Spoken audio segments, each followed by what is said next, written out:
Welcome back to my YouTube channel friends. So ಈ ವಿಡಿಯೋದಲ್ಲಿ ನಾವು ಹಿಮೋಗ್ಲೋಬಿನ್ ಬಗ್ಗೆ ಡಿಸ್ಕಸ್ ಮಾಡೋಣ. ಸೊ ಪ್ರೀವಿಯಸ್ ವಿಡಿಯೋದಲ್ಲಿ ನಾವು ರೆಡ್ ಬ್ಲಡ್ ಸೆಲ್ ಬಗ್ಗೆ ಡಿಸ್ಕಸ್ ಮಾಡಿದ್ದೀವಿ. ರೆಡ್ ಬ್ಲಡ್ ಸೆಲ್ ಯಾವ ಕಲರ್ ಇರುತ್ತೆ? ರೆಡ್ ಕಲರ್ ಇರುತ್ತೆ. ಓಕೆ, ಸೊ ರೆಡ್ ಕಲರ್ ಯಾರು ಕೊಡ್ತಾರೆ? Haemoglobin gives red colour to the blood ಅಂತ ನಾವು ಹೇಳಬೇಕು. ಸೊ ಫಸ್ಟ್ ನೋಡೋಣ ನಾವು ಡೆಫಿನೇಷನ್ ಏನಿದೆ ಹಿಮೋಗ್ಲೋಬಿನ್ದು ಅಂತ. So haemoglobin is a compound protein. Haemoglobin ಏನಿದೆ ಇದೊಂದು ಪ್ರೋಟೀನ್ ಇದೆ, present in red blood cell. ಎಲ್ಲಿ ಪ್ರೆಸೆಂಟ್ ಇದೆ? ರೆಡ್ ಬ್ಲಡ್ ಸೆಲ್ ಅಲ್ಲಿ ಇದು ಪ್ರೆಸೆಂಟ್ ಇದೆ. So haemoglobin is a compound protein present in red blood cell. ಇದು ಏನು ಕೆಲಸ ಮಾಡುತ್ತೆ ಅಂದರೆ that play a crucial role in oxygen transport. ಏನು ಕೆಲಸ ಮಾಡ್ತಾ ಇದೆ? ಇದು ಆಕ್ಸಿಜನ್ ಟ್ರಾನ್ಸ್ಪೋರ್ಟ್ ಮಾಡ್ತಾ ಇದೆ. ನಮ್ಮ ಬಾಡಿಯಲ್ಲಿ ಆಕ್ಸಿಜನ್ ಟ್ರಾನ್ಸ್ಪೋರ್ಟ್ ಮಾಡೋರು ಯಾರು ಅಂತ ಕೇಳಿದಾಗ ನಾವು ಏನಂತ ಹೇಳಬೇಕು? ಹಿಮೋಗ್ಲೋಬಿನ್ ಅಂತ ಹೇಳಬೇಕು. ಸೊ ಐ ಥಿಂಕ್ ನಿಮಗೆ ಡೆಫಿನೇಷನ್ ಅರ್ಥ ಆಗಿರ್ಬೋದು. It is a compound protein present in the red blood cell that play a crucial role in oxygen transport. Okay, so first ನೋಡೋಣ. It is responsible for carrying oxygen. ಇದು ಏನು ಮಾಡುತ್ತೆ? ಆಕ್ಸಿಜನನ್ನು carry ಮಾಡುತ್ತೆ from lungs to the body tissue. So ಇದು ಏನು ಮಾಡುತ್ತೆ?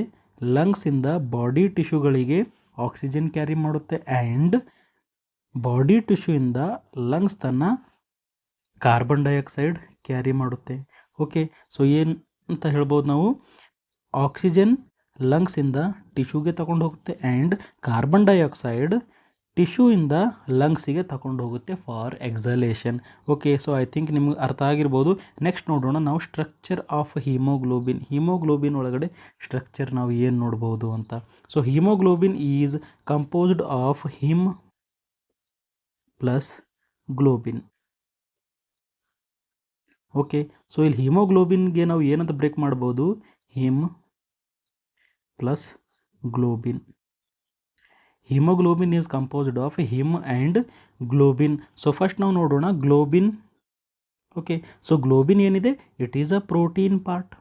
Globin ಏನಿದೆ? It is a protein part consist of 4 polypeptide chain. ಎಷ್ಟು ಪಾಲಿಪೆಪ್ಟೈಡ್ ಚೈನ್ಗಳಿದ್ದಾವೆ ಇಲ್ಲಿ? 4 ಪಾಲಿಪೆಪ್ಟೈಡ್ ಚೈನ್ಗಳಲ್ಲಿ ಪ್ರೆಸೆಂಟ್ ಇದ್ದಾವೆ. ಓಕೆ, ನಮ್ಮ ಹಿಮೋಗ್ಲೋಬಿನ್ ಒಳಗಡೆ ಗ್ಲೋಬಿನ್ ಏನಿದೆ? It is a protein part. Okay, so ಇಲ್ಲಿ ನೋಡಿದಾಗ ನಾವು 4 ಪಾಲಿಪೆಪ್ಟೈಡ್ ಚೈನ್ಗಳು ನಾವು ನೋಡ್ಬೋದು. ಸೊ ಇಲ್ಲೊಂದು ಚೈನ್ ಇದೆ, ಇದೊಂದು ಚೈನ್ ಇದೆ, ಇದೊಂದು ಚೈನ್ ಇದೆ ಆ್ಯಂಡ್ ಇಲ್ಲೊಂದು ಚೈನ್ ಇದೆ. ಸೊ ಎಷ್ಟಿದ್ದಾವೆ? 4 ಪಾಲಿಪೆಪ್ಟೈಡ್ ಚೈನ್ಸ್ಗಳಿದ್ದಾವೆ. ನೆನಪಿಡಬೇಕು, 2 ಆಲ್ಫಾ ಆ್ಯಂಡ್ 2 ಬೀಟಾ ಚೈನ್ಸ್ ಏನಿದ್ದಾವೆ? 2 ಆಲ್ಫಾ ಆ್ಯಂಡ್ 2 ಬೀಟಾ ಚೈನ್ಸ್ ನಾವು ನೋಡ್ಬೋದು. 1 ಆಲ್ಫಾ, ಇನ್ನೊಂದು alpha, 1 beta, 2 beta. Okay, so ಇಲ್ಲಿ ಚೈನ್ಗಳೇನಿದ್ದಾವೆ? ಆಲ್ಫಾ ಚೈನ್, ಬೀಟಾ ಚೈನ್ ನಾವು ನೋಡ್ಬೋದು. ಗ್ಲೋಬಿನ್ ಒಳಗಡೆ ನಾವು ಏನೇನು ನೋಡ್ತೀವಿ? ಆಲ್ಫಾ ಆ್ಯಂಡ್ ಬೀಟಾ ಚೈನ್ಗಳು ಇರ್ತವೆ. ಓಕೆ, ಆಲ್ಫಾ ಚೈನ್ ಮತ್ತು ಬೀಟಾ ಚೈನ್ ಇರ್ತವೆ ಗ್ಲೋಬಿನ್ ಪಾರ್ಟಲ್ಲಿ. ಅಂದರೆ ಆಲ್ಫಾ ಏನಿದೆ? ಪ್ರೋಟೀನ್ ಇದೆ. ಬೀಟಾ ಕೂಡ ಏನಿದೆ? ಇದೂ ಕೂಡ ಪ್ರೋಟೀನ್ ಇದೆ. ಎಷ್ಟು ಪ್ರೋಟೀನ್ಗಳಿದ್ದಾವೆ? 4 ಪ್ರೋಟೀನ್ಗಳಿದ್ದಾವೆ. ಎಷ್ಟಿದ್ದಾವೆ? 4 ಪ್ರೋಟೀನ್ಗಳಿದ್ದಾವೆ. ಪಾಲಿಪೆಪ್ಟೈಡ್ ಚೈನ್ಗಳಿದ್ದಾವೆ. ಸೊ ಎಷ್ಟಿದ್ದಾವೆ? 4 ಪಾಲಿಪೆಪ್ಟೈಡ್ ಚೈನ್ಗಳಿದ್ದಾವೆ. 2 ಆಲ್ಫಾ, 2 ಬೀಟಾ ಚೈನ್ಗಳು ನಾವು ನೋಡ್ಬೋದು. ಓಕೆ, ನೆಕ್ಸ್ಟ್ ಇರೋದು ಹಿಮ್. ಸೊ ಹಿಮ್ ಅಂದರೆ ಏನು? It is a iron containing part. So haem ಒಳಗಡೆ ಏನಿರುತ್ತೆ? ಐರನ್ ಇರುತ್ತೆ. ಸೊ ನೀವು ಡಯಾಗ್ರಾಮಲ್ಲಿ ನೋಡ್ಬೋದು. ಸೊ ಇದು ರೌಂಡ್ ಇದೆಲ್ಲ, ಇದು ಏನಿದೆ? ಹಿಮ್. ಸೊ ಹಿಮ್ ಒಳಗಡೆ ಸ್ವಲ್ಪ ರೆಡ್ಡಿಶ್ ಕಲರ್ ನಮಗೆ ಕಾಣಿಸ್ತಾ ಇದೆಯಲ್ಲ, ಅದು ಏನಿದೆ? ಐರನ್ ಇದೆ. ಓಕೆ, ಸೊ ಇದು ಏನಿದೆ? ಹಿಮ್. ಸೊ ಇದ್ರ ಒಳಗಡೆ ಸ್ವಲ್ಪ ರೆಡ್ಡಿಶ್ ಕಲರ್ ಕಾಣಿಸ್ತಾ ಇದೆಯಲ್ಲ, ಅದೇನಿದೆ? ಐರನ್ ಇದೆ. ನಾವಿಲ್ಲಿ ನೋಡೋಣ ಪಾಯಿಂಟ್ ಏನಿದೆ ಅಂತ. Him it is a iron containing part. Okay, him ಒಳಗಡೆ ಏನಿರುತ್ತೆ? ಐರನ್ ಇರುತ್ತೆ. ಅದಕ್ಕೋಸ್ಕರ ಯಾರಿಗಾದರೂ ಎನಿಮಿಯಾ ಇದ್ದರೆ, ಅಂದರೆ ರಕ್ತ ಕಡಿಮೆ ಆದಾಗ ಅವರಿಗೆ ಏನು ಕೊಡ್ತಾರೆ? ಐರನ್ ಸಪ್ಲಿಮೆಂಟ್ ಕೊಡ್ತಾರೆ. ಐರನ್ ಡೆಫಿಷಿಯನ್ಸಿ ಎನಿಮಿಯಾ ಇದ್ದರೆ ಅವರಿಗೆ ಐರನ್ ಕೊಡ್ತಾರೆ. ಯಾಕಂದರೆ ಅದು ಹಿಮೋಗ್ಲೋಬಿನ್ ಪ್ರೊಡಕ್ಷನ್ಗೆ ಹೆಲ್ಪ್ ಮಾಡುತ್ತೆ ಅಂತ. Okay, each globin chain contain 1 him group. Okay, so ನಾವು ನೋಡ್ಬೋದು ಇಲ್ಲೊಂದು ಚೈನ್ ಇದೆ, ಇಲ್ಲೊಂದು ಚೈನ್ ಇದೆ, ಇಲ್ಲೊಂದು ಚೈನ್ ಇದೆ, ಇಲ್ಲೊಂದು ಚೈನ್ ಇದೆ. 4 ಚೈನ್ಗಳಿದ್ದಾವೆ. ಓಕೆ, 4 ಗ್ಲೋಬಿನ್ ಚೈನ್ಗಳಿದ್ದಾವೆ. ಸೊ ಪ್ರತಿಯೊಂದು ಗ್ಲೋಬಿನ್ ಚೈನಲ್ಲಿ ಒಂದು ಹಿಮ್ಮೆ ನಾವು ನೋಡ್ಬೋದು. ಓಕೆ, ಪ್ರತಿಯೊಂದು ಗ್ಲೋಬಿನ್ ಚೈನಲ್ಲಿ ನಾವು ಒಂದು ಹಿಮೆ ಗ್ರೂಪ್ ನೋಡ್ಬೋದು. ಇಲ್ಲೊಂದು 4 ಗ್ಲೋಬಿನ್ ಇದ್ದಾವೆ, 4 ಹಿಮೆ ಇದ್ದಾವೆ. Okay, with an iron atom. ಹೌದು ಸರ್, ಇಲ್ಲಿ ಹಿಮ್ ಕೂಡ ಇದೆ, ಅದರೊಳಗಡೆ ಐರನ್ ಕೂಡ ಇದೆ. ಸೊ ಇಲ್ಲಿ ನಾವು ನೋಡ್ಬೋದು ಈ ಬ್ಲೂವಿಶ್ ಕಲರ್ ಏನಿದೆ ಇದು ಹಿಮ್ ಇದೆ. ಸೊ ಒಳಗಡೆ ರೆಡ್ ಕಲರ್ ಇರೋದು ಐರನ್ ಇದೆ. ಓಕೆ, ಸೊ ಇಲ್ಲಿ ನಾವು ನೋಡ್ಬೋದು ಎಷ್ಟಿದ್ದಾವೆ, 4 ಹಿಮೆ ಇದ್ದಾವೆ. ಅಂದರೆ ಪ್ರತಿಯೊಂದು ಚೈನ್ ಒಳಗಡೆ ಒಂದು ಹಿಮೆ ಇದೆ ಆ್ಯಂಡ್ ಅದ್ರ ಒಳಗಡೆ ಐರನ್ ಕೂಡ ಪ್ರೆಸೆಂಟ್ ಇದೆ. ಸೊ ಐ ಥಿಂಕ್ ನಿಮಗೆ ಗ್ಲೋಬಿನ್ ಆ್ಯಂಡ್ ಹಿಮ್ ಅರ್ಥ ಆಗಿರ್ಬೋದು. ಸೊ ಗ್ಲೋಬಿನ್ ಚೈನ್ಗಳು ಎಷ್ಟಿದ್ದಾವೆ, 4 ಚೈನ್ ಇದ್ದಾವೆ. ಅಲ್ಫಾ ಆ್ಯಂಡ್ ಬೀಟಾ 2 ಅಲ್ಫಾ ಇದ್ದಾವೆ, 2 ಬೀಟಾ ಇದ್ದಾವೆ. ಹಿಮ್ ಅಂದರೆ ಏನು, ಇದು ಹಿಮ್ ಒಳಗಡೆ ಐರನ್ ಪಾರ್ಟ್ ಇದೆ, ಐರನ್ ಕೂಡ ಕಂಟೈನ್ ಆಗಿದೆ. ಓಕೆ, ಸೊ ಹಿಮ್ ಎಷ್ಟಿರ್ತವೆ, 4 ಹಿಮ್ಸ್ಗಳಿರ್ತವೆ. ಸೊ 4 ಹಿಮ್ಸ್ ಒಳಗಡೆನೂ ಒಂದೊಂದು ಐರನ್ ಪ್ರೆಸೆಂಟ್ ಇದೆ ಅಂತ. ಸೊ ನೆಕ್ಸ್ಟ್ ನಾವು ನೋಡೋಣ oxygen binding capacity. So 1 haemoglobin ಎಷ್ಟು ಆಕ್ಸಿಜನ್ನಿಗೆ ಕ್ಯಾರಿ ಮಾಡುತ್ತೆ ಅಂತ ನಾವು ನೋಡೋಣ, ಎಷ್ಟು ಆಕ್ಸಿಜನ್ನಿಗೆ ಬೈಂಡ್ ಮಾಡುತ್ತೆ ಅಂತ ನಾವು ನೋಡೋಣ. So each iron atom bind 1 oxygen molecule. Okay, so ಇಲ್ಲಿ ಎಷ್ಟು ಐರನ್ಗಳಿದ್ದಾವೆ, 1 2 3 4. ಸೊ 4 ಐರನ್ ಏನು ಮಾಡುತ್ತೆ, ಒಂದು ಆಕ್ಸಿಜನ್ನಿಗೆ ಹಿಡಿದುಕೊಳ್ಳುತ್ತೆ. ಅಂದರೆ ಏನು, 4 ಐರನ್ ಏನು ಮಾಡುತ್ತೆ, 1 ಆಕ್ಸಿಜನ್ ಮಾಲಿಕ್ಯೂಲಿಗೆ ಹಿಡಿಯುತ್ತೆ. ಅಂದರೆ ಇಲ್ಲೊಂದು CO2. ಸೊ ಎಷ್ಟು ಆಕ್ಸಿಜನ್ ಮಾಲಿಕ್ಯೂಲ್ ಅದು, 4 ಆಕ್ಸಿಜನ್ ಮಾಲಿಕ್ಯೂಲ್ ಅದು. Okay, so each iron atom bind to 1 oxygen molecule, meaning 1 haemoglobin molecule can carry 4 oxygen molecule. Okay, ಇದರ ಅರ್ಥ ಏನಿದೆ, ಇದು ಹೋಲ್ ಇದಾಗಿ ಏನಿದೆ, ಒಂದು ಹಿಮೋಗ್ಲೋಬಿನ್. ಓಕೆ, ಸೊ ಇವು 4 ಚೈನ್ಗಳನ್ನು ಕೂಡಿ ನಾವು ಏನಂತ ಹೇಳ್ತೀವಿ, ಹಿಮೋಗ್ಲೋಬಿನ್. ಸೊ 1 ಹಿಮೋಗ್ಲೋಬಿನ್ ಎಷ್ಟು ಆಕ್ಸಿಜನ್ ಮಾಲಿಕ್ಯೂಲ್ ಕ್ಯಾರಿ ಮಾಡುತ್ತೆ ಅಂತ ಕೇಳಿದಾಗ ನೀವು ಏನಂತ ಹೇಳಬೇಕು, 4 ಆಕ್ಸಿಜನ್ ಮಾಲಿಕ್ಯೂಲ್ ಕ್ಯಾರಿ ಮಾಡುತ್ತೆ ಅಂತ ಹೇಳಬೇಕು. Okay, each iron bind to the 1 oxygen molecule. So each iron bind to the 1 oxygen molecule. ಇದರ ಅರ್ಥ ಏನು, 1 ಹಿಮೋಗ್ಲೋಬಿನ್ ಒಳಗಡೆ 4 ಐರನ್ಗಳಿರ್ತವೆ. ಸೊ 4 ಐರನ್ ಏನು ಮಾಡುತ್ತೆ, 4 ಆಕ್ಸಿಜನ್ ಮಾಲಿಕ್ಯೂಲ್ಗಳನ್ನು ಹಿಡಿಯುತ್ತೆ, 4 ಆಕ್ಸಿಜನ್ ಮಾಲಿಕ್ಯೂಲ್ಸ್ ಅಂತ ನಾವು ಹೇಳ್ತೀವಿ. ಸೊ ನೆಕ್ಸ್ಟ್ ನಾವು ನೋಡೋಣ haemoglobin level in the bloods. So blood ಒಳಗಡೆ ಹಿಮೋಗ್ಲೋಬಿನ್ ಅಕಾರ್ಡಿಂಗ್ ಟು ಏಜಸ್ ನಾವು ನೋಡೋಣ. ಸೊ ಮೆನ್ ಒಳಗಡೆ, ಅಡಲ್ಟ್ ಮೆನ್ ಒಳಗಡೆ 13 to 18 ಗ್ರಾಮ್ ಪರ್ ಡೆಸಿಲೀಟರ್ ಇರುತ್ತೆ. ನೆಕ್ಸ್ಟ್ ವುಮನ್ ಒಳಗಡೆ 12 to 16 gram per DL. Childrens ಒಳಗಡೆ 11 to 14 gram per DL. Newborns ಇರ್ತಾವೆಲ್ಲ ಅಲ್ಲಿ ಜಾಸ್ತಿ ಇರುತ್ತೆ, 14 to 24 gram per DL. So ಇದು ನೀವು ನೆನ್ಪಿಟ್ಕೊಳ್ಬೇಕು. Next types of haemoglobin. So ಇಲ್ಲಿ ಟೈಪ್ಸ್ ಇದ್ದಾವೆ, haemoglobin types depends on the ಯಾವ ಚೈನ್. ಓಕೆ, ಸೊ ನಾವು ನೋಡಿದ್ದೀವಿ ಅಲ್ಫಾ ಬೀಟಾ ಚೈನ್ ಇತ್ತು, ಸೊ ಅದು ನಾರ್ಮಲ್ ಕಾಮನೆಸ್ಟ್ ಅಂತ ಹೇಳ್ತೀವಿ. ಸೊ ಇಲ್ಲಿ ಟೈಪ್ಸ್ ಎದ್ರ ಮೇಲೆ ನೋಡ್ತೀವಿ ನಾವು, ಯಾವ ಚೈನ್ ಅದರಲ್ಲಿ ಪ್ರೆಸೆಂಟ್ ಇದೆ ಅದ್ರ ಮೇಲೆ ನಾವು ನೋಡ್ತೀವಿ. ಸೊ ಫಸ್ಟ್ ಇರೋದು ಹಿಮೋಗ್ಲೋಬಿನ್ A1 ಅಂತ ಹೇಳ್ಬೋದು ನಾವು. ಓಕೆ, ಹಿಮೋಗ್ಲೋಬಿನ್ A ಅಥವಾ A1 ಅಂತ ಕೂಡ ಹೇಳ್ಬೋದು. ಸೊ ಇಲ್ಲೇನಾಗಿದೆ, has 2 alpha and 2 beta chain. ಎಷ್ಟಿದ್ದಾವೆ ಇಲ್ಲಿ, 2 alpha chain and 2 beta chain ಇದ್ದಾವೆ. 2 ಆಲ್ಫಾ ಆ್ಯಂಡ್ 2 ಬೀಟಾ ಇದ್ದರೆ ನಾವು ಏನಂತ ಹೇಳಬೇಕು, ಹಿಮೋಗ್ಲೋಬಿನ್ A1 ಅಥವಾ A ಅಂತ ಹೇಳಬೇಕು. Most common type in adult. So adult ಒಳಗಡೆ ಎಲ್ಲಕ್ಕಿಂತ ಜಾಸ್ತಿ ಏನು ಪ್ರೆಸೆಂಟ್ ಇರುತ್ತೆ, ಹಿಮೋಗ್ಲೋಬಿನ್ A ಪ್ರೆಸೆಂಟ್ ಇರುತ್ತೆ. 90 to 98% ಏನು ಪ್ರೆಸೆಂಟ್ ಇರುತ್ತೆ, haemoglobin A.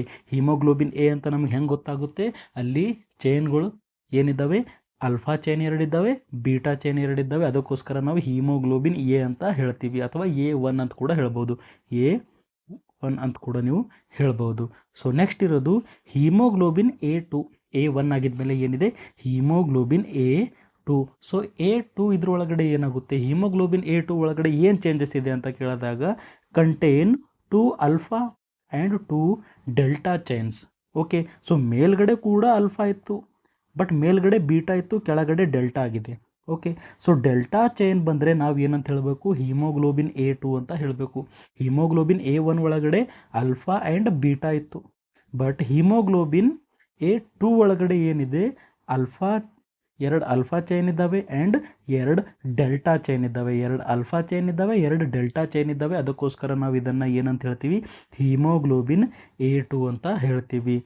Found in smaller amount. So ಎಷ್ಟು ಭಾಳ ಕಡಿಮೆ ಅಮೌಂಟಲ್ಲಿ ಇದು ನಾವು ನೋಡಬಹುದು. Next haemoglobin F. Okay, haemoglobin F. What is F? F means foetal. Okay, foetal ಅಂದರೆ ಏನು, ಫೀಟಸ್ ಒಳಗಡೆ ಪ್ರೆಸೆಂಟ್ ಇರುತ್ತೆ. ಫೀಟಸ್ ಅಂದರೆ ಏನು, ಯೂಟ್ರಸ್ ಒಳಗಡೆ ಬೇಬಿ ಪ್ರೆಸೆಂಟ್ ಇರುತ್ತೆಲ್ಲ, ಗರ್ಭದಲ್ಲಿ ಬೇಬಿ ಪ್ರೆಸೆಂಟ್ ಇರುತ್ತೆಲ್ಲ, ಆ ಬೇಬಿ ಒಳಗಡೆ ಯಾವ ಹಿಮೋಗ್ಲೋಬಿನ್ ಇರುತ್ತೆ ಅಂತ ಕೇಳಿದಾಗ ನೀವು ಏನಂತ ಹೇಳಬೇಕು, ಹಿಮೋಗ್ಲೋಬಿನ್ ಎಫ್ ಅಂತ ಹೇಳಬೇಕು. ಸೊ ಹಿಮೋಗ್ಲೋಬಿನ್ ಎಫ್ ಎಲ್ಲಿ ಪ್ರೆಸೆಂಟ್ ಇರುತ್ತೆ, it present in the fetal haemoglobin. Foetal ಅಂದರೆ ಏನು, ಅದು ಭ್ರೂಣ ಅಂತಾರಲ್ಲ. ಓಕೆ, ಸೊ ಯೂಟ್ರಸ್ ಒಳಗಡೆ ಗರ್ಭದೊಳಗಡೆ ಇರೋ ಬೇಬಿ ಒಳಗಡೆ ಏನು ಪ್ರೆಸೆಂಟ್ ಇರುತ್ತೆ, ಹಿಮೋಗ್ಲೋಬಿನ್ ಎಫ್ ಪ್ರೆಸೆಂಟ್ ಇರುತ್ತೆ. ಹ್ಯಾಸ್ 2 alpha, ಇಲ್ಲೂ ಕೂಡ 2 alpha ಚೈನ್ ಇದ್ದಾವೆ, and 2 gamma chains. Okay, 2 alpha chains and 2 gamma chains ಇದ್ದರೆ ನಾವು ಫೀಟಲ್ ಹಿಮೋಗ್ಲೋಬಿನ್ ಅಂತ ಹೇಳ್ತೀವಿ. 2 alpha chains and 2 gamma chains ಇದ್ದಾವೆ, ಅದು ಫೀಟಲ್ ಹಿಮೋಗ್ಲೋಬಿನ್ ಅಂತ ನಾವು ಹೇಳ್ತೀವಿ. Next, foetal haemoglobin dominant before birth, ಅಂದರೆ ಬರ್ತ್ ಇರೋಕ್ಕಿಂತ ಮೊದಲು, ಬರ್ತ್ ಆಗೋಕ್ಕಿಂತ ಮೊದಲು ಇದು ಜಾಸ್ತಿ ಇರುತ್ತೆ. ಫೀಟಲ್ ಹಿಮೋಗ್ಲೋಬಿನ್ ಬರ್ತ್ ಆಗೋಕ್ಕಿಂತ ಮೊದಲು ಜಾಸ್ತಿ ಇರುತ್ತೆ. ರೀಪ್ಲೇಸ್ಡ್ ಆಫ್ಟರ್ ಬರ್ತ್, ಸೊ ಬರ್ತ್ ಆಗಿದ್ದ ಮೇಲೆ ಹಿಮೋಗ್ಲೋಬಿನ್ ಎಫ್ ಹೋಗಿ ಎದರ ಬಲ್ಲಿ ರೀಪ್ಲೇಸ್ ಆಗುತ್ತೆ, ಹಿಮೋಗ್ಲೋಬಿನ್ ಎನಿಂದ ರೀಪ್ಲೇಸ್ ಆಗುತ್ತೆ. ಓಕೆ, ಸೊ ಹಿಮೋಗ್ಲೋಬಿನ್ ಎಫ್ ಎಲ್ಲಿ ಪ್ರೆಸೆಂಟ್ ಇರುತ್ತೆ, ಫೀಟಸ್. ಓಕೆ, ಗರ್ಭದೊಳಗಡೆ ಇರೋ ಬೇಬಿ ಒಳಗಡೆ ಏನಿರುತ್ತೆ, ಹಿಮೋಗ್ಲೋಬಿನ್ ಎಫ್. ಆಫ್ಟರ್ ಬರ್ತ್ ಆಗಿದ ಮೇಲೆ ಹಿಮೋಗ್ಲೋಬಿನ್ ಎಫ್ ಹೋಗಿ ಏನಾಗುತ್ತೆ, ಹಿಮೋಗ್ಲೋಬಿನ್ ಎ ಕನ್ವರ್ಟ್ ಆಗುತ್ತೆ. ಓಕೆ, ಅಡಲ್ಟ್ ಹಿಮೋಗ್ಲೋಬಿನ್ ಆಗುತ್ತೆ. ಸೊ ಐ ಥಿಂಕ್ ನಿಮಗೆ ಟೈಪ್ಸ್ ಅರ್ಥ ಆಗಿರ್ಬೋದು. ಸೊ ಇಲ್ಲಿ ಮೇನ್ ನಾರ್ಮಲ್ ಟೈಪ್ಸ್ ಇರೋದು 3. ಓಕೆ, ಏನೇನು, ಹಿಮೋಗ್ಲೋಬಿನ್ ಎ. ಹಿಮೋಗ್ಲೋಬಿನ್ ಎ ಒಳಗಡೆ ಯಾವ್ಯಾವ ಚೈನ್ಸ್ ಇರ್ತವೆ, ಇಲ್ಲಿ 2 alpha chain and 2 beta chain ಇದ್ದರೆ ಹಿಮೋಗ್ಲೋಬಿನ್ ಎ ಎಲ್ಲಕ್ಕಿಂತ ಜಾಸ್ತಿ ಇರೋದು ಇದೆ. ನೆಕ್ಸ್ಟ್, ಹಿಮೋಗ್ಲೋಬಿನ್ ಎ2 ಒಳಗಡೆ ಏನಿರುತ್ತೆ, 2 alpha chains and 2 delta chains ಇರ್ತವೆ, haemoglobin A two. Next, haemoglobin F ಅಂದರೆ ಏನು, ಎಲ್ಲಿ ಪ್ರೆಸೆಂಟ್ ಇರುತ್ತೆ, ಇದು ಫೀಟಸ್ ಒಳಗಡೆ, ಅಂದರೆ ಗರ್ಭದೊಳಗಡೆ ಇರೋ ಬೇಬಿ ಒಳಗಡೆ ಹಿಮೋಗ್ಲೋಬಿನ್ ಎಫ್ ಪ್ರೆಸೆಂಟ್ ಇರುತ್ತೆ. ಇದರೊಳಗಡೆ 2 alpha ಆ್ಯಂಡ್ 2 gamma ಚೈನ್ಸ್ ನಾವು ನೋಡೋಕ್ಕೆ ಕಾಣಿಸುತ್ತೆ. ಸೊ ನೆಕ್ಸ್ಟ್, ಅಬ್ನಾರ್ಮಲ್ ಹಿಮೋಗ್ಲೋಬಿನ್, ಇದು ಕೂಡ ಒಂದು ಹಿಮೋಗ್ಲೋಬಿನ್ ಟೈಪ್ ಆಗಿದೆ. ಎಲ್ಲಿ ಪ್ರೆಸೆಂಟ್ ಇರುತ್ತೆ, in abnormal patient. Okay, abnormal patient ಒಳಗಡೆ ಇದು ಪ್ರೆಸೆಂಟ್ ಇರುತ್ತೆ. So example, haemoglobin S. Haemoglobin S ಅಂದರೆ ಏನು, sickle cell. Haemoglobin sickle cell. So sickle cell anaemia ಅಂತ ನೀವು ಕೇಳಿರಿ, ಹೌದು. ಸೊ ಸಿಕ್ಕಲ್ ಸೆಲ್ ಎನಿಮಿಯಾ ಒಳಗಡೆ ಏನು ಪ್ರೆಸೆಂಟ್ ಇರುತ್ತೆ, ಹಿಮೋಗ್ಲೋಬಿನ್ ಸಿಕ್ಕಲ್. ಹಿಮೋಗ್ಲೋಬಿನ್ ಎಸ್ ಯಾವ ಪೇಷಂಟ್ ಒಳಗಡೆ ಪ್ರೆಸೆಂಟ್ ಇರುತ್ತೆ, ಸಿಕ್ಕಲ್ ಸೆಲ್ ಎನಿಮಿಯಾ ಪೇಷಂಟ್ ಇರ್ತಾರಲ್ಲ, ಸಿಕ್ಕಲ್ ಸೆಲ್ ಎನಿಮಿಯಾ. ಸೊ ಅಂಥ ಪೇಷಂಟ್ ಒಳಗಡೆ ನಮಗೇನು ನೋಡ್ಬೋದು, haemoglobin S. It is abnormal. ಮೇಲ್ಗಡೆ ಇರೋದೆಲ್ಲ ನಾರ್ಮಲ್ ಇತ್ತು, ಬಟ್ ಇದು ಏನಿದೆ, ಅಬ್ನಾರ್ಮಲ್ ಹಿಮೋಗ್ಲೋಬಿನ್ ಇದೆ. ಸೊ ಅದೇ ಥರ ಹಿಮೋಗ್ಲೋಬಿನ್ ಸಿ ಕೂಡ ಇರುತ್ತೆ, ಅದೇ ಥರ ಹಿಮೋಗ್ಲೋಬಿನ್ ಇ ಕೂಡ ಇರುತ್ತೆ. ಇವು ಕೂಡ ಏನಿದ್ದಾವೆ, ಜೆನೆಟಿಕ್ ಮ್ಯೂಟೇಷನಿಂದ, ಜೆನೆಟಿಕ್ ಡಿಸಾರ್ಡರಿಂದ ಚೇಂಜ್ ಆಗಿದ್ದಾವೆ, ಅಬ್ನಾರ್ಮಲ್ ಆಗಿದ್ದಾವೆ, ಸರಿಯಾಗಿ ಕೆಲಸ ಮಾಡೋದಿಲ್ಲ. ಸೊ ಐ ಥಿಂಕ್ ನಿಮಗೆ ಟೈಪ್ಸ್ ಅರ್ಥ ಆಗಿರ್ಬೋದು. A two F and haemoglobin. Abnormals ಅಂದರೆ ಏನೇನು ಬರ್ತವೆ, haemoglobin S, C and E ಬರುತ್ತೆ. ನೆಕ್ಸ್ಟ್ ನಾವು ನೋಡೋಣ functions of haemoglobin. So haemoglobin ಏನು ಫಂಕ್ಷನ್ ಮಾಡುತ್ತೆ ಅಂತ ನಾವು ನೋಡೋಣ. ಸೊ ಫಸ್ಟ್ ಅದ್ರ ಕೆಲಸ ಇಂಪಾರ್ಟೆಂಟ್ ಏನಿದೆ, ಆಕ್ಸಿಜನ್ ಟ್ರಾನ್ಸ್ಪೋರ್ಟ್. ಏನು ಮಾಡುತ್ತೆ ಇದು, oxygen transport. Haemoglobin in the lung bind to the oxygen to form oxyhaemoglobin. Okay, so ಏನಾಗುತ್ತೆ, ಲಂಗ್ಸ್ ಒಳಗಡೆ ಹಿಮೋಗ್ಲೋಬಿನ್ ಎದ್ರ ಜೊತೆ ಬೈಂಡ್ ಆಗುತ್ತೆ, ಆಕ್ಸಿಜನ್ ಜೊತೆ ಬೈಂಡ್ ಆಗುತ್ತೆ. ಸೊ ಹಿಮೋಗ್ಲೋಬಿನ್ ಆಕ್ಸಿಜನ್ ಜೊತೆ ಬೈಂಡ್ ಆದಾಗ ಅದನ್ನು ನಾವು ಏನಂತ ಹೇಳ್ತೀವಿ, ಆಕ್ಸಿ ಹಿಮೋಗ್ಲೋಬಿನ್ ಅಂತ ಹೇಳ್ತೀವಿ. ವಾಟ್ ಈಸ್ ಆಕ್ಸಿ ಹಿಮೋಗ್ಲೋಬಿನ್ ಅಂತ ಯಾರಾದರೂ ಕೇಳಿದರೆ ನೀವು ಏನಂತ ಹೇಳಬೇಕು, ಹಿಮೋಗ್ಲೋಬಿನ್ ವಿತ್ ಆಕ್ಸಿಜನ್. ಹಿಮೋಗ್ಲೋಬಿನ್ ಕೂಡ ಇದೆ ಮತ್ತು ಆಕ್ಸಿಜನ್ ಕೂಡ ಇದೆ, ಅದನ್ನು ನಾವು ಏನಂತ ಹೇಳ್ತೀವಿ, ಆಕ್ಸಿ ಹಿಮೋಗ್ಲೋಬಿನ್ ಅಂತ ಹೇಳ್ತೀವಿ. Next, this oxyhaemoglobin is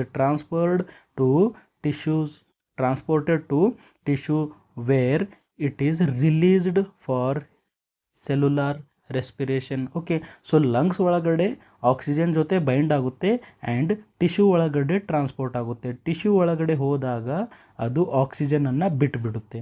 okay, oxygen ಜೊತೆ ಬೈಂಡ್ ಆಗಿತ್ತಲ್ಲ, ಸೊ ಆಕ್ಸಿಜನ್ನಿಗೆ ಸಪ್ರೇಟ್ ಮಾಡುತ್ತೆ, ಬಿಟ್ಟುಬಿಡುತ್ತೆ. ಸೊ ಬಿಟ್ಟಾಗ ಆಕ್ಸಿಜನನ್ನು ಯಾರು ತಗೋತಾರೆ, ಟಿಶ್ಯೂ ಅಥವಾ ಸೆಲ್ಸ್ಗಳು ಯೂಟಿಲೈಸ್ ಮಾಡ್ತವೆ. Next, carbon dioxide transport. So ಹೇಗೆ ಆಕ್ಸಿಜನ್ ಟ್ರಾನ್ಸ್ಪೋರ್ಟ್ ಆಯ್ತಲ್ಲ, ಅದೇ ಥರ ಇಲ್ಲೇನಾಗುತ್ತೆ, ಕಾರ್ಬನ್ ಡೈಆಕ್ಸೈಡ್ ಟ್ರಾನ್ಸ್ಪೋರ್ಟ್ ಆಗುತ್ತೆ. So haemoglobin also carries carbon dioxide from tissue to lungs in the form of carbo amino haemoglobin. Okay, so haemoglobin bind to the carbon dioxide. Haemoglobin carbon dioxide ಜೊತೆ bind ಆದಾಗ ಅದನ್ನು ನಾವು ಏನಂತ ಹೇಳಬೇಕು, carbamino haemoglobin ಅಂತ ಹೇಳಬೇಕು. Next, maintaining P H of the blood. ಹೌದು sir, ಇದು ಏನು ಮಾಡುತ್ತೆ, ಬ್ಲಡ್ ಪಿ ಹೆಚನ್ನು ಮೇಂಟೈನ್ ಮಾಡುತ್ತೆ. Haemoglobin helps to maintain acid base balance of blood by acting as a buffer agent. ಹೌದು ಸರ್, ನಮ್ಮ ಹಿಮೋಗ್ಲೋಬಿನ್ ಒಂದು ಬಫರ್ ಏಜೆಂಟ್ ಕೂಡ ಹೆಲ್ಪ್ ಮಾಡುತ್ತೆ. ಸೊ ಬಫರ್ ಏಜೆಂಟ್ ಥರ ಇದು ಹೆಲ್ಪ್ ಮಾಡುತ್ತೆ. ಸೊ ಬಫರ್ ಏಜೆಂಟ್ ಏನು ಮಾಡುತ್ತೆ ಅಂತ ಕೇಳಿದಾಗ ಪಿ ಹೆಚನ್ನು ಕಂಟ್ರೋಲ್ ಮಾಡುತ್ತೆ. Okay, so acid base balance ಮಾಡುತ್ತೆ. ಸೊ ಬಫರ್ ಏನು ಮಾಡ್ತವೆ ಅಂತ ಕೇಳಿದಾಗ ಆ್ಯಸಿಡ್ ಬೇಸ್ ಬ್ಯಾಲೆನ್ಸ್ ಮಾಡ್ತವೆ. ಸೊ ನಮ್ಮ ಹಿಮೋಗ್ಲೋಬಿನ್ ಕೂಡ ಬಫರ್ ಥರ ಆ್ಯಕ್ಟ್ ಮಾಡುತ್ತೆ. Next, give blood it's red colour. Okay, so ನಮ್ಮ ಬ್ಲಡ್ಡಿಗೆ ಯಾರು ರೆಡ್ ಕಲರ್ ಕೊಡ್ತಾ ಇದ್ದಾರೆ ಅಂತ ಕೇಳಿದಾಗ ನೀವು ಹೇಳಬೇಕು haemoglobin. Okay, the iron Fe2+. Okay, so ಐರನನ್ನು ನಾವು ಯಾವ ಥರ ಬರಿಬೋದು, Fe2+ ಅಂತ ಕೂಡ ಬರಿಬೋದು, ನಿಮಗೆ ಗೊತ್ತೇ ಇದೆ. So iron in the him is responsible for red colour of blood. So red colour reason ಯಾರಿದ್ದಾರೆ, ಹಿಮೋಗ್ಲೋಬಿನ್. ಹಿಮೋಗ್ಲೋಬಿನ್ ಒಳಗಡೆ ಸ್ಪೆಸಿಫಿಕ್ ಪಾರ್ಟ್ ನಾವು ಹೇಳಬೇಕಾದ್ರೆ ಐರನ್ ಅಂತ ಹೇಳ್ಬೋದು. ಓಕೆ, ಹಿಮು ಒಳಗಡೆ ಏನು ಪ್ರೆಸೆಂಟ್ ಇದೆ, ಐರನ್ ಪ್ರೆಸೆಂಟ್ ಇದೆ. ಸೊ ಐರನ್ ಏನು ಮಾಡುತ್ತೆ, ರೆಡ್ ಕಲರ್ ಕೊಡುತ್ತೆ ಬ್ಲಡ್ಡಿಗೆ. ಸೊ ಐ ಥಿಂಕ್ ನಿಮ್ಗೆ ಅರ್ಥ ಆಗಿರ್ಬೋದು. ನೆಕ್ಸ್ಟ್ ನಾವು ನೋಡೋಣ ಹಿಮೋಗ್ಲೋಬಿನ್ ಬ್ರೇಕ್ ಡೌನ್ ಅಥವಾ ಹಿಮೋಲೈಸಿಸ್ ಪ್ರೋಸೆಸ್. ಸೊ ಹಿಮೋಲೈಸಿಸ್ ಅಥವಾ ಹಿಮೋಗ್ಲೋಬಿನ್ ಏನಾಗ್ತಾ ಇದೆ, ಇಲ್ಲಿ ಬ್ರೇಕ್ ಡೌನ್ ಆಗ್ತಾ ಇದೆ. ಹಿಮೋಗ್ಲೋಬಿನ್ ಬ್ರೇಕ್ ಡೌನ್ ಹೇಗಾಗುತ್ತೆ ಅಂತ ನಾವು ನೋಡೋಣ. So after 120 days, so life span of the red blood cell ಏನಿದೆ 120 ಡೇಸ್. ಸೊ 120 ಡೇಸ್ ಆಗಿದ್ಮೇಲೆ ರೆಡ್ ಬ್ಲಡ್ ಸೆಲ್ ಏನಾಗುತ್ತೆ, ಬ್ರೇಕ್ ಡೌನ್ ಆಗುತ್ತೆ. Okay, so aged red blood cells means ಭಾಳ ಏಜ್ ಆಗಿದೆ ರೆಡ್ ಬ್ಲಡ್ ಸೆಲ್ ಒಳಗಡೆ. ಓಕೆ, ರೆಡ್ ಬ್ಲಡ್ ಸೆಲ್ಲಿಗೆ ಎಷ್ಟಾಗಿದೆ, 120 days ಆಗಿದೆ. 120 ಡೇಸ್ ಆಗಿದ್ದರೆ ಅದನ್ನು ನಾವು ಏನಂತ ಹೇಳ್ತೀವಿ, aged red blood cell. So aged red blood cell are broken down in the spleen. So ಎಲ್ಲಿ ಬ್ರೇಕ್ ಡೌನ್ ಆಗುತ್ತೆ, ಎಲ್ಲಕ್ಕಿಂತ ಜಾಸ್ತಿ ಸ್ಪ್ಲೀನ್ ಒಳಗಡೆ ಬ್ರೇಕ್ ಡೌನ್ ಆಗುತ್ತೆ. ಸ್ವಲ್ಪ ಲಿವರ್ ಆ್ಯಂಡ್ ಬೋನ್ ಮ್ಯಾರೋದಲ್ಲಿ ಕೂಡ ಇದು ಏನಾಗುತ್ತೆ, ಬ್ರೇಕ್ ಡೌನ್ ಆಗುತ್ತೆ. So red blood cell break down ಆದಾಗ ರೆಡ್ ಬ್ಲಡ್ ಸೆಲ್ ಒಳಗಡೆ ಯಾರು ಪ್ರೆಸೆಂಟ್ ಇರ್ತಾರೆ, ಹಿಮೋಗ್ಲೋಬಿನ್. ರೆಡ್ ಬ್ಲಡ್ ಸೆಲ್ ಒಳಗಡೆ ಯಾರು ಪ್ರೆಸೆಂಟ್ ಇರ್ತಾರೆ, ಹಿಮೋಗ್ಲೋಬಿನ್. ಸೊ ಹಿಮೋಗ್ಲೋಬಿನ್ ಕೂಡ ಹೊರಗಡೆ ಬರುತ್ತೆ. Okay, so haemoglobin split into, so haemoglobin ಕೂಡ ಏನಾಗುತ್ತೆ, HB ಏನಾಗುತ್ತೆ, ಸ್ಪ್ಲಿಟ್ ಆಗುತ್ತೆ. ಹಿಮೋಗ್ಲೋಬಿನ್ ಏನಾಗುತ್ತೆ, ಸ್ಪ್ಲಿಟ್ ಆಗುತ್ತೆ. ಹಿಮೆ ಮತ್ತು ಗ್ಲೋಬಿನ್ ಆಗಿ ಇದು ಏನಾಗುತ್ತೆ, ಹಿಮೆ ಮತ್ತು ಗ್ಲೋಬಿನ್ ಆಗಿ ಇದು ಏನಾಗುತ್ತೆ, ಸ್ಪ್ಲಿಟ್ ಆಗುತ್ತೆ. ಸೊ ಹಿಮ್ ಏನಾಗುತ್ತೆ, haem is converted into bilirubin. Okay, sorry, haem is converted into biliverdin. So ಮೊದಲು ಹಿಮ್ ಇದೆಯಲ್ಲ ಅದು ಏನಾಗುತ್ತೆ, ಬಿಲಿವರ್ಡಿನ್ ಆಗುತ್ತೆ. ಅದೇ ಮುಂದ್ಗಡೆ ಹೋಗಿ ಏನಾಗುತ್ತೆ, ಬಿಲಿರುಬಿನ್ ಆಗುತ್ತೆ. ಆ್ಯಂಡ್ ಅದೇ ಮುಂದ್ಗಡೆ ಹೋಗಿ ಎಕ್ಸ್ಕ್ರೀಟೆಡ್ ಇಂಟು ದಿ ಬೈಲ್ ಒಳಗಡೆ ಇದು ಹೋಗುತ್ತೆ. ಓಕೆ, ಸೊ ಐ ಥಿಂಕ್ ನಿಮ್ಗೆ ಅರ್ಥ ಆಗಿರ್ಬೋದು. ಹಿಮ್ ಏನಾಗುತ್ತೆ, ಬಿಲಿವರ್ಡಿನ್ ಆಗುತ್ತೆ, ಮುಂದ್ಗಡೆ ಹೋಗಿ ಬಿಲಿರುಬಿನ್ ಆಗುತ್ತೆ. ಬಿಲಿರುಬಿನ್ ಆಗಿ ಏನೋಯ್ತು, ಅದು ಲಾಸ್ಟಲ್ಲಿ ಬೈಲ್ ಆಗಿ ಕನ್ವರ್ಟ್ ಆಗುತ್ತೆ. Next iron. ಸೊ ಐರನ್ ಏನಾಗುತ್ತೆ, reused for new red blood cell production. So iron ಏನಾಗುತ್ತೆ, ರೀಯೂಸ್ಡ್ ಆಗುತ್ತೆ, ಅಬ್ಸರ್ವ್ಡ್ ಆಗುತ್ತೆ, ರೀಯೂಸ್ಡ್ ಆಗುತ್ತೆ for new red blood cell formation. ಹೊಸ ರೆಡ್ ಬ್ಲಡ್ ಸೆಲ್ ಫಾರ್ಮೇಷನ್ ಆಗೋಕ್ಕೆ ಹೆಲ್ಪ್ ಆಗುತ್ತೆ ಐರನ್. ನೆಕ್ಸ್ಟ್ ಗ್ಲೋಬಿನ್ ಏನಾಗುತ್ತೆ, broken down into amino acids. So globin ಏನಿದೆ, globin it is a protein. Okay, so protein break down ಆದಾಗ ಏನು ಬರುತ್ತೆ, ಇಲ್ಲಿ amino acids ಬರ್ತವೆ and reused in the body. So ಇಲ್ಲಿ ಗ್ಲೋಬಿನ್ ಕೂಡ ಏನಾಗ್ತಾ ಇದೆ, ರೀಯೂಸ್ ಆಗ್ತಾ ಇದೆ ನಮ್ಮ ಬಾಡಿ ಒಳಗಡೆ. ಸೊ ಇಲ್ಲಿ ವೇಸ್ಟ್ ಹೋಗೋದು ಏನಂತ ಕೇಳಿದ್ರೆ ಹಿಮೆ ಏನಾಗ್ತಾ ಇದೆ, ಬಿಲಿವರ್ಡಿನ್ ಆಗ್ತಾ ಇದೆ, ಬಿಲಿರುಬಿನ್ ಆಗ್ತಾ ಇದೆ, ಲಾಸ್ಟಲ್ಲಿ ಬೈಲ್ ಆಗ್ತಾ ಇದೆ. ಬೈಲ್ನಿಂದ ಸ್ಟೂಲಲ್ಲಿ ಹೊರಗಡೆ ಬರ್ತಾ ಇದೆ. ಸೊ ಐ ಥಿಂಕ್ ನಿಮ್ಗೆ ಅರ್ಥ ಆಗಿರ್ಬೋದು ಹಿಮೋಗ್ಲೋಬಿನ್ ಹೇಗೆ ಬ್ರೇಕ್ ಡೌನ್ ಆಗುತ್ತೆ ಅಂತ. ಸೊ ಫಸ್ಟ್ 120 ಡೇಸ್ ಆಗಿದ್ಮೇಲೆ ರೆಡ್ ಬ್ಲಡ್ ಸೆಲ್ ಏನಾಗುತ್ತೆ, ರಪ್ಚರ್ ಆಗುತ್ತೆ ಅಥವಾ ಏನಂತ ಹೇಳ್ಬೋದು, ಬ್ರೇಕ್ ಡೌನ್ ಆಗುತ್ತೆ. ಸೊ ಬ್ರೇಕ್ ಡೌನ್ ಆದಾಗ ಅದರೊಳಗಡೆ ಇರೋ ಹಿಮೋಗ್ಲೋಬಿನ್ ಕೂಡ ಸಪ್ರೇಟ್ ಆಗುತ್ತೆ, ಹಿಮ್ ಆ್ಯಂಡ್ ಗ್ಲೋಬಿನ್.